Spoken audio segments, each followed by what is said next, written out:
Boa noite, irmãos. Quero saudar a todos com a maravilhosa graça e a paz do nosso bom Deus. Para mim é uma alegria poder participar deste momento de culto, dirigindo essa liturgia, poder prestar esse culto de louvor e adoração ao nosso Deus de uma forma diferente, como já temos comunicado, nos nossos lares, de uma forma digital. É que façamos em nossos lares o nosso culto, que não deixamos de nos congregar com os nossos entes queridos e possamos estar adorando o nosso Deus, cantando os louvores a Ele, pois só Ele é digno de todo louvor e de toda a nossa adoração. Eu vou pedir aos irmãos que abram suas Bíblias no livro dos Salmos, Salmos de número 115, e nós vamos ler os 3 primeiros versículos. Salmos de número 115. Eu vou pedir aos irmãos que acompanhem a leitura desses 3 primeiros versos. Vou dar um tempinho para que vocês possam abrir as suas Bíblias.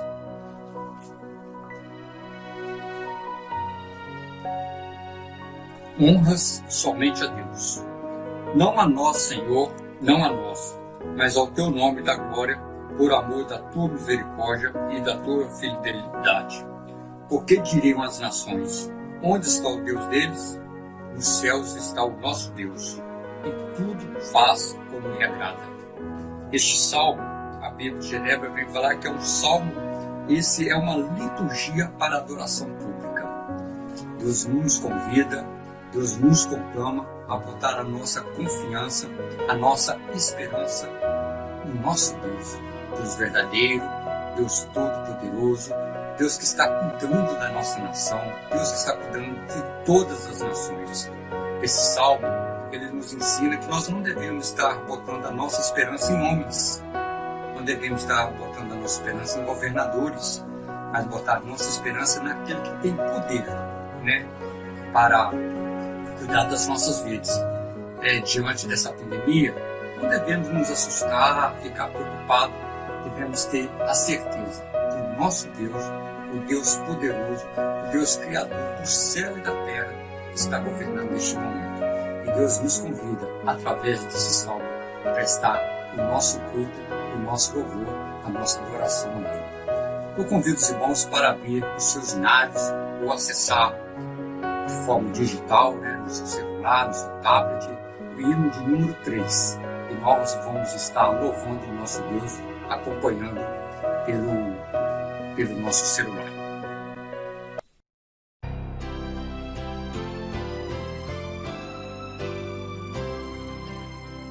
Eterno Pai, teu povo congregado, humilde entoa o teu louvor aqui, no dia para o culto reservado, com esperança olhamos para ti. Teu santo livro, ó grande Deus, tomamos, com fé singela e reverente amor, e como atentos filhos procuramos ciência na palavra do Senhor. Jesus, aos teus benditos pés sentados, queremos teu conselho receber, e sendo por ti mesmo doutrinados, de mais em mais na santa fé crescer, do mundo e seus encargos retirados, queremos descansar em ti, Senhor, mirando os ricos bens entesourados, na plenitude do teu vasto amor.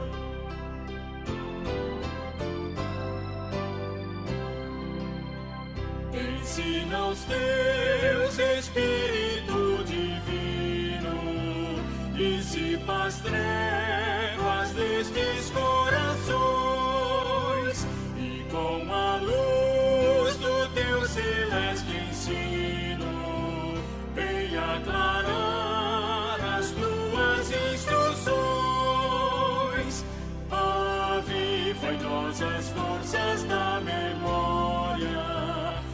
sempre mais queremos conhecer o Rei dos céus, o Cristo cuja glória eleva os santos anjos de prazer. Amém.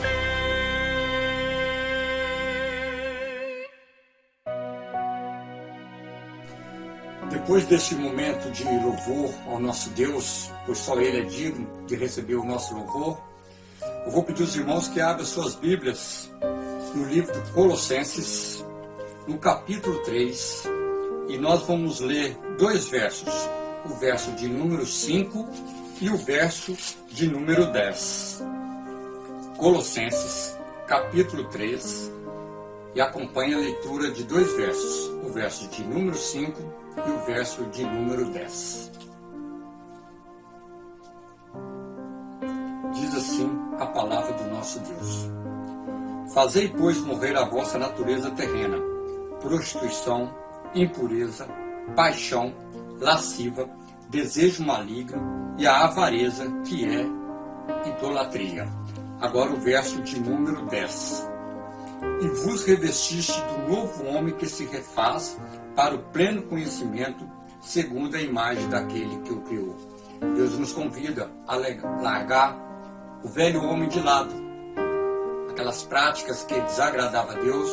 Deus manda que a gente se afaste dela, que a gente não tenha isso em prática em nossas vidas.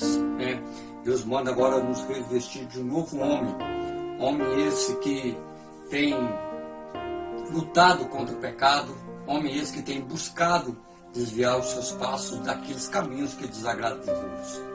Convido você a refletir um pouco como tem sido a sua vida diante de Deus e buscar mudar, buscar força no Senhor, para que Deus possa nos fortalecer, nos dar discernimento, nos dar sabedoria para resistir ao pecado e assim com as nossas atitudes não desagradar a Deus e assim alegrar o seu coração.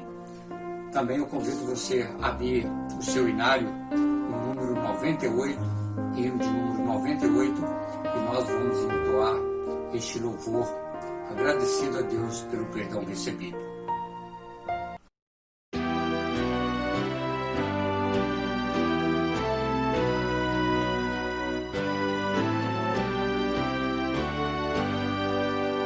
Não há condenação,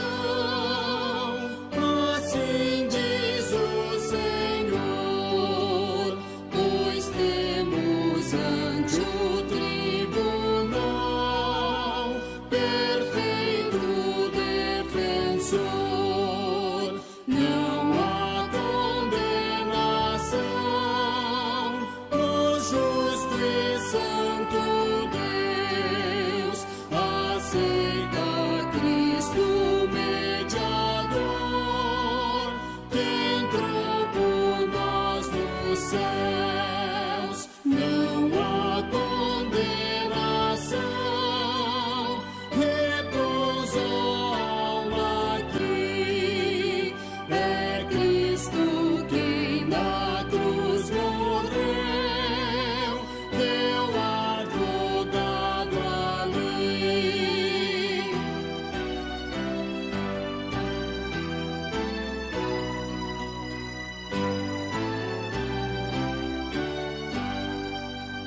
Não há condenação, o Cristo triunfou, pagando alto preço ali, na cruz nos libertou.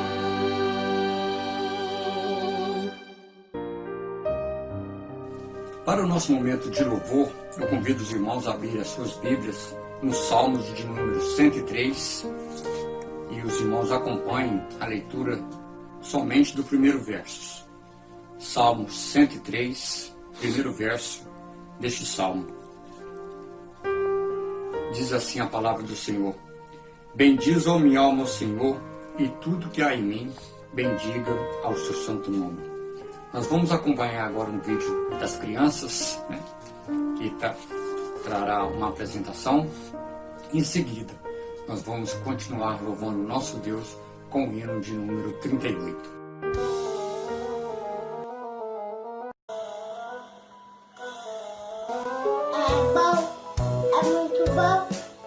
É muito bom ter Jesus no coração. É muito bom ter Jesus no coração. É muito bom ter Jesus no coração. É muito bom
Que Deus seja sempre louvado pela vida das crianças, pela vida dos jovens, adultos, idosos. Que o nome do Senhor Deus seja sempre exaltado.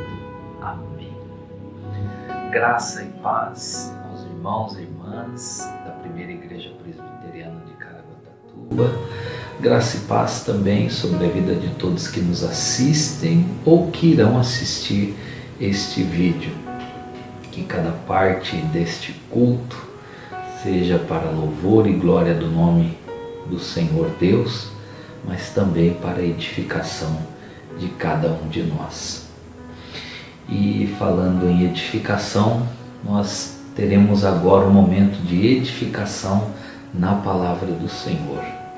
E para esse momento faremos a leitura no livro de Atos, capítulo 1, versos 12, 13 e 14, que diz assim: Então voltaram para Jerusalém do monte chamado Olival, que dista daquela cidade tanto como a jornada de um sábado.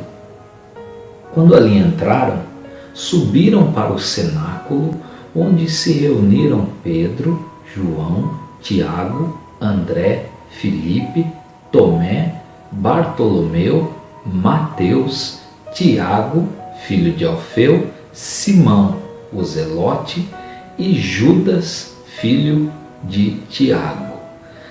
Todos estes perseveravam unânimes em oração, com as mulheres, com Maria, mãe de Jesus, e com os irmãos dele. Louvado seja Deus pela palavra maravilhosa que nos revela o amor de Deus e a condução do próprio Deus com os seus para a missão, o cumprimento do propósito verdadeiro que Ele tem de resgate, de salvação e proclamação do Evangelho. Amém. Domingo anterior nós compartilhamos no Evangelho de João, no capítulo 20, um registro em que encontrávamos os discípulos em uma casa de portas fechadas com medo. Nesse trecho nós já encontramos os discípulos completamente diferentes. Após terem uma conversa com Jesus ressurreto, eles voltam para uma casa, um local amplo, cenáculo, mas já não estão mais com medo. Os discípulos estão posicionados a obedecer a Jesus, posicionados a realizar uma prática de fundamental importância para a vida, saúde da igreja, inclusive nesses tempos de aflições que nós estamos vivendo. Temos e devemos que praticar a oração. E nós vamos observar como eles fizeram isso, como eles exercitaram essa disciplina, esse meio de graça que é a oração. Mas antes nós vamos olhar para esses 3 versículos curtos, mas que nos trazem muitos ensinos. Começando no versículo 12, nós temos a afirmação de que eles voltaram para Jerusalém do monte chamado Olival. E a distância era a jornada de um sábado. Jornada de um sábado não é necessariamente o sábado todo andando. Muito pelo contrário. O costume do bom judeu era não ultrapassar mais do que 1 quilômetro de distância caminhando, para que guardasse o sábado, para que não fizesse trabalho, esforço maior. E dependendo do segmento da escola, se fosse de Hillel, era ainda mais rígido. E então os discípulos, há esse registro por parte de Lucas que os discípulos estavam mantendo. Então eles não ultrapassaram mais do que 1 quilômetro ou em torno de 1 quilômetro. Mas aqui a importância não deve se dar à distância, mas sim observar que os discípulos estavam obedecendo a uma ordenança de Jesus. No Evangelho de Lucas, no capítulo 24, no versículo 49, nós vamos ter Jesus dando essa orientação para que eles permanecessem em Jerusalém, até que recebessem do alto a promessa da descida do Santo Espírito. Também olhando para o próprio capítulo 1 de Atos, no versículo 4, Jesus também dá essa mesma determinação. Permaneçam, não se ausentem de Jerusalém, permaneçam e esperem a promessa do Pai, a qual ele disse: de mim ouvistes. Também no versículo 10, há essa nova afirmação, não só por Jesus, mas sim por varões, seres celestiais.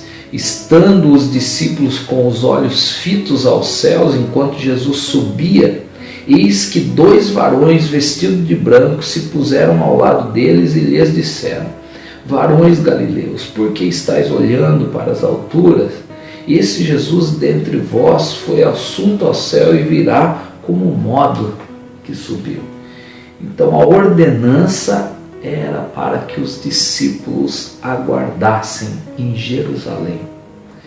E aqui nós temos os discípulos, depois de vivenciarem um processo negativo de desânimo da fé, agora discípulos que estão comprometidos em obedecer às orientações de Jesus.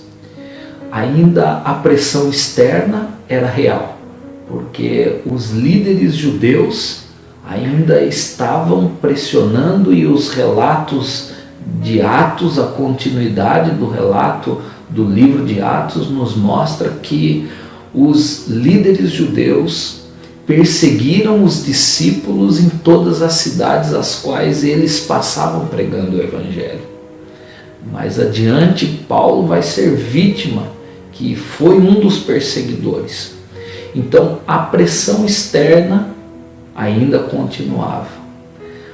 O fator externo estava presente, não havia mudado, mas internamente esses discípulos já haviam estado com o Mestre e agora não nutriam mais o medo, não nutriam mais a desesperança, eles estavam agora dispostos a obedecer. Devemos olhar para o nosso viver e examinar se estamos desenvolvendo um processo negativo de desânimo na fé diante das circunstâncias externas, ou se estamos em constante contato com a palavra de Deus e com o Cristo ressurreto, e assim nutrirmos e sermos desenvolvidos para a obediência, a disposição em manter a obediência.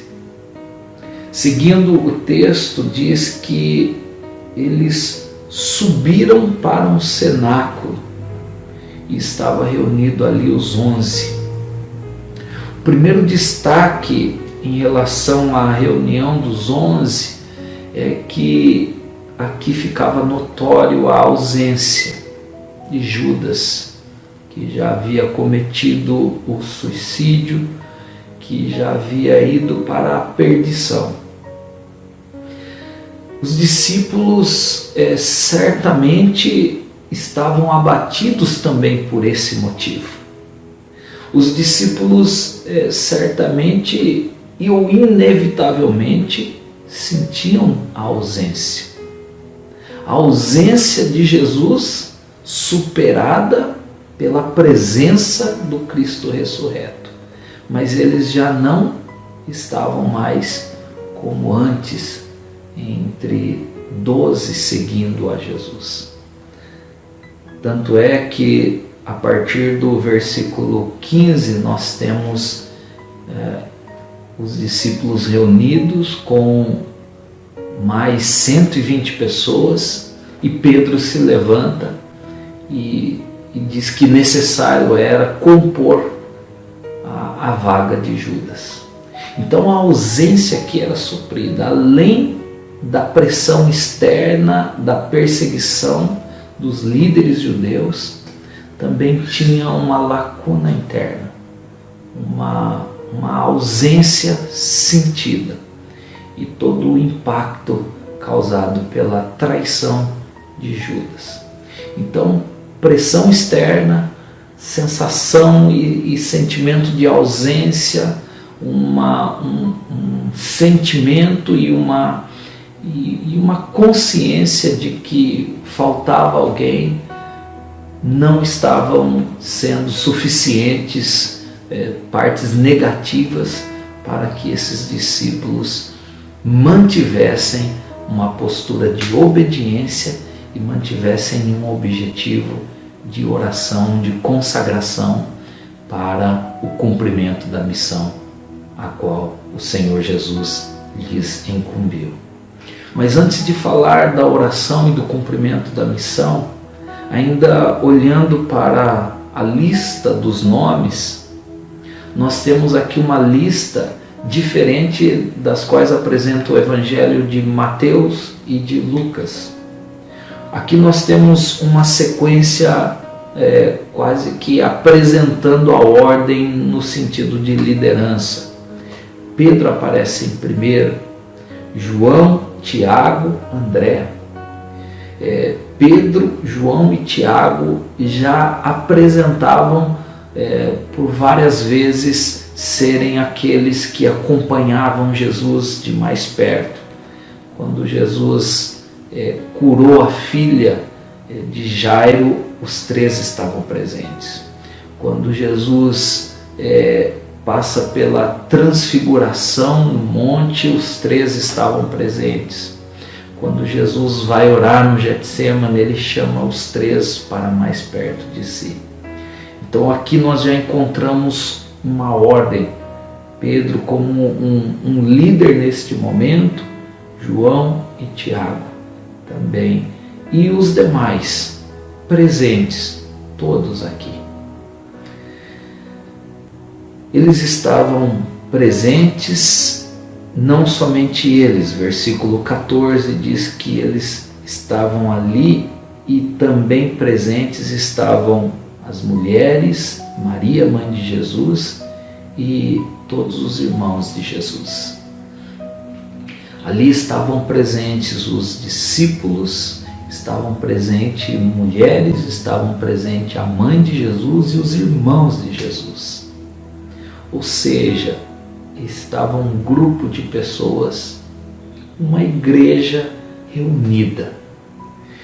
Curiosamente, esses irmãos de Jesus, nós vamos ter no Evangelho de Lucas, eles estavam em algum momento querendo impedir Jesus de continuar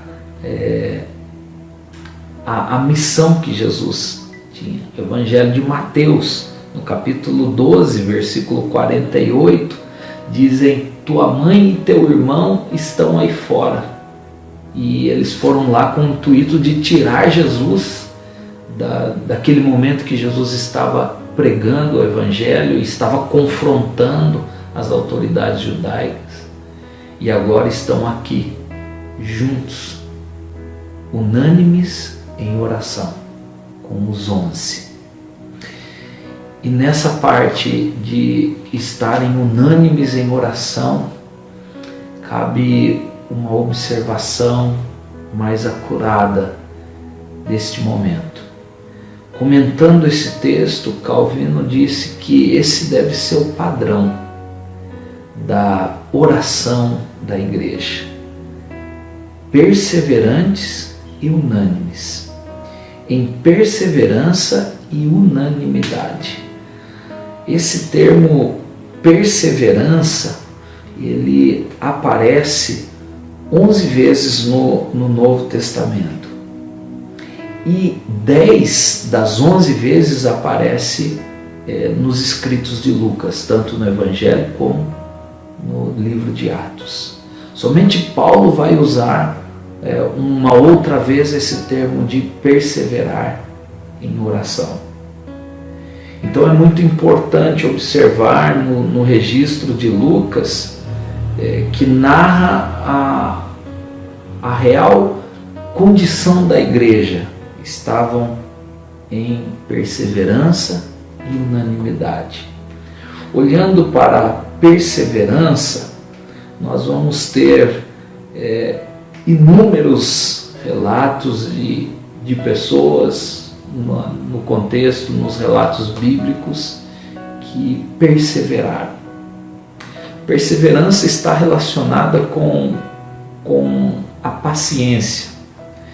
E iniciando textos bíblicos no Antigo Testamento, no livro de Gênesis, nós temos vários relatos de homens e mulheres que esperaram.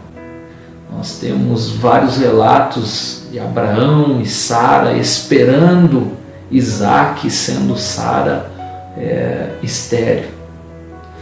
Nós temos também Jacó e Rebeca também esperando, mesmo Rebeca sendo estéril. Nós temos relatos de mulheres esperando o milagre de Deus, mulheres estéreis que estavam esperando um milagre de Deus e esperaram e clamaram perseverantemente. Então, perseverança não é um termo, nem um conceito, nem uma prática comum e fácil ao ser humano. E nos nossos dias mais difíceis ainda. A perseverança, ela é apresentada em todo o relato bíblico, Antigo Testamento como no Novo Testamento, algo que está para além da cronologia humana. A perseverança é manter-se firme e esperando a vontade de Deus, e não que Deus faça a nossa vontade. Todos os homens e mulheres que perseveraram, esperaram a vontade de Deus. E perseveraram em insistência, em persistência. Nós temos Jesus contando a parábola do juiz iníquo, onde a viúva persevera e insiste a ponto do juiz iníquo atender o pedido dela. E Jesus apresenta ali, se um juiz iníquo atendeu o pedido da viúva, quanto mais Deus, sendo um juiz bom, não atenderá pedidos dos seus. Porém, a perseverança se faz necessária. Porém, não é aquele que pede, que decide quando obterá o atendimento da sua solicitação. E nem tampouco se terá o atendimento. A perseverança significa insistir sem desistir. Perseveravam unânimes em oração. Os discípulos aqui não tinham senão a palavra de Jesus para crer. Já haviam obedecido e agora estavam crendo e perseveravam que haveria descida do Santo Espírito que iria capacitar eles para a boa obra a qual Jesus já havia prometido. Então estavam em perseverança. Mas não somente perseverantes, estavam unânimes em oração. E essa unanimidade também é importante observar. A unanimidade nós temos Lucas apresentando em outras 3 situações, mas apenas 3 vamos destacar. No capítulo 2, o versículo 42, bem conhecido, diz que os discípulos perseveravam na doutrina dos apóstolos, na comunhão, no partir do pão e nas orações. Perseveravam unânimes. No capítulo 4, versículo 2, também nós temos novamente esse relato, que eles, capítulo 4, versículo 23, uma vez soltos procuraram os irmãos e lhes contaram quantas coisas lhes haviam dito os principais sacerdotes e anciãos, e ouvindo isso, unânimes levantaram a voz a Deus e disseram: Tu, Senhor, que fazes os céus e a terra, o mar e tudo que neles há, que disseste por intermédio do Espírito Santo por boca de Davi, nosso pai, teu servo, por que se enfureceram os gentios e os povos se indignaram, imaginaram coisas vãs, levantaram-se os reis da terra e as autoridades ajuntaram-se contra o Senhor e contra o seu ungido.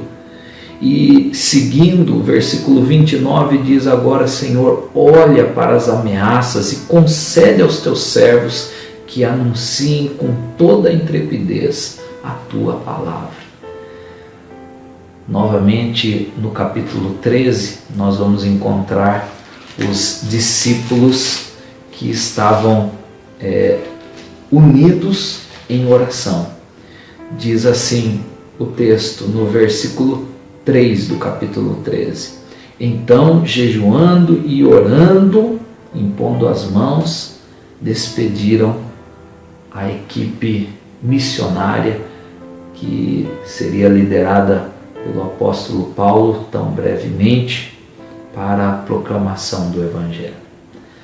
Perseverança, unanimidade em oração.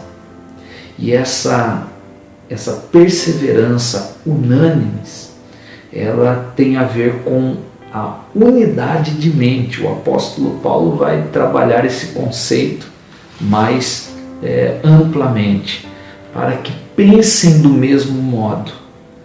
Aqui estavam os discípulos unânimes, perseverando em oração, mas não cada um pedindo uma coisa. Unânimes em oração não era todos juntos e cada um orando por uma coisa. Não, estavam todos juntos e todos pedindo a mesma coisa. Que fossem capacitados por Deus, que fossem preenchidos pelo Santo Espírito, para que tivessem a verdadeira paz e a verdadeira capacitação para proclamar o Evangelho.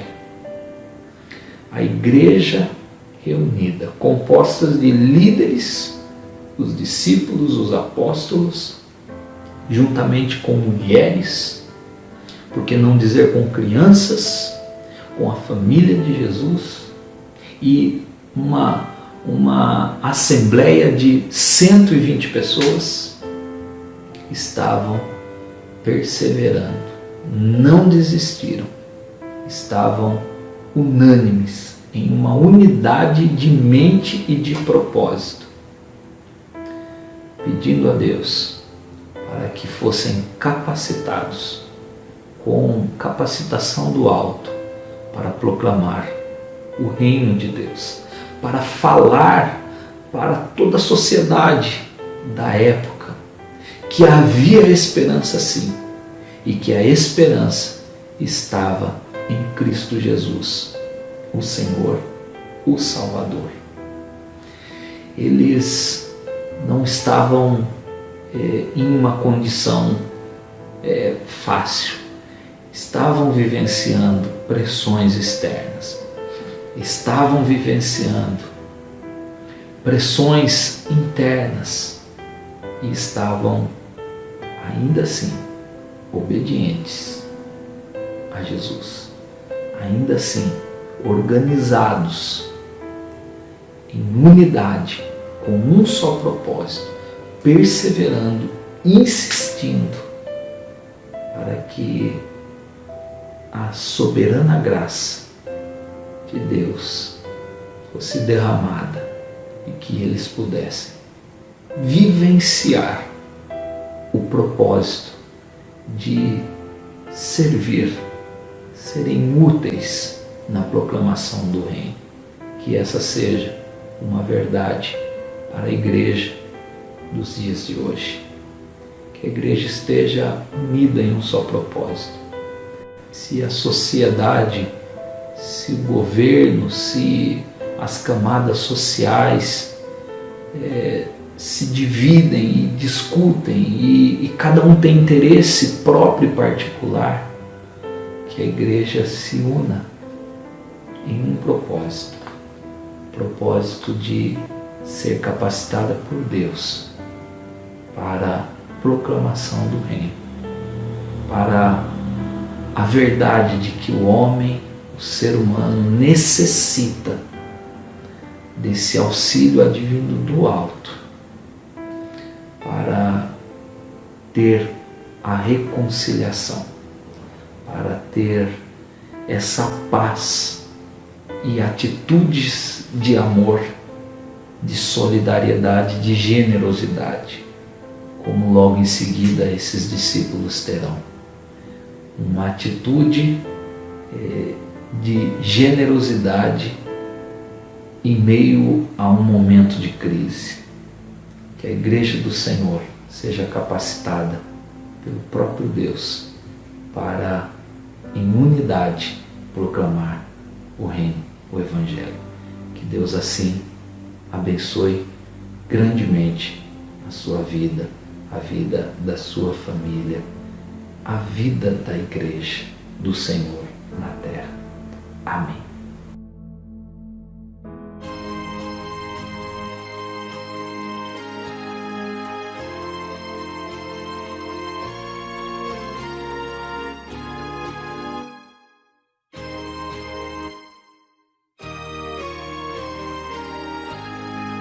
Ceifeiros somos nós fiéis, ceifando para o Rei dos Reis, os frutos prontos a colher, que em derredor se estão a ver, assim a Cristo Salvador, rendemos peito de louvor ao nosso Mestre lá no céu, que sobre a cruz por nós morreu. Vamos nós obedecer, vamos à colheita, para quando anoitecer, ver a obra feita. Pouco tempo restará, breve o prazo acabará, breve, breve, breve acabará. Nós trabalhamos por Jesus, e para os campos nos conduz, e na seara imensa quer obreiros novos receber. Ainda muito que fazer e tanto fruto que colher. Não ouvis Cristo perguntar: quem quer por mim ir trabalhar? Vamos nós obedecer,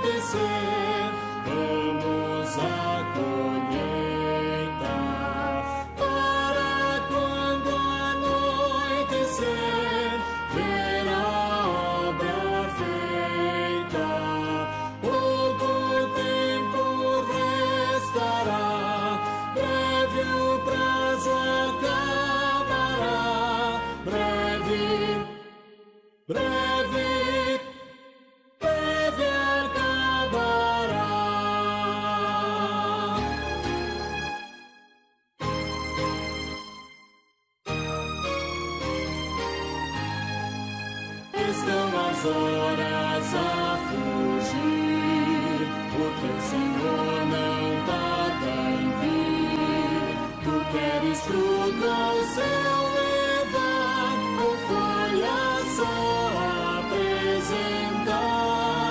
Oh, não demores a atender, a noite em breve vai descer. O gosto toma o teu lugar e por Jesus vem trabalhar. Vamos nós obedecer, vamos à colheita, para quando anoitecer ver a obra feita. Pouco tempo restará, breve o prazo acabará, breve, breve, breve acabará.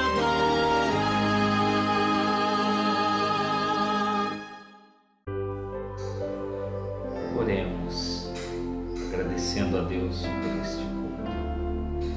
Santo e soberano Deus, nosso bendito e maravilhoso Pai Celestial, rendemos-te graças pela vida, rendemos-te graças pela oportunidade de prestarmos a Ti o culto. Mesmo impedidos de nos encontrarmos pessoalmente, podemos utilizar desses recursos digitais para, em comunhão, prestar a Ti o culto que é devido, em adoração, em inteireza de coração, de ser, que o Senhor receba a adoração de cada um em seus lares. Ó Deus, também clamamos que Tu venhas a manter em nós a Tua graça, a Tua misericórdia, conduzindo-nos a servir cada vez mais o Senhor, independente das circunstâncias. Com o Teu Santo Espírito guiando a nossa mente, o nosso coração, a fazermos a Tua vontade, a estarmos juntos, perseverando, unânimes, cumprindo a Tua vontade e o Teu querer. Nós Te pedimos a Tua misericórdia sobre não somente a nossa igreja, mas todos os da fé espalhados em todos os lugares, que anunciem a esperança que está no Senhor. Deus, clamamos pelos governantes, pelas diretrizes, que o Senhor visite corações também daqueles que estão nos postos de administração e têm que ter tomadas de decisões. Deus, visita as famílias que ora choram a perda dos seus entes queridos. Visita, Senhor, aqueles que sofrem. Dê força, ó Deus, ao Teu povo, à humanidade que padece deste mal tão grande. Revela a Tua graça e o Teu amor, e que cada um de nós perceba o propósito maior que o Senhor tem. Nós oramos e agradecemos no precioso nome de Jesus. E agora, queridos irmãos e irmãs, que a maravilhosa graça do Senhor e Salvador Jesus Cristo, o amor de Deus, o eterno Pai Celestial, a comunhão, o conforto, a sabedoria e o guiar do Santo Espírito seja sobre cada um de nós e sobre todo o povo de Deus espalhado em toda a terra, hoje e para todo sempre. Amém e amém.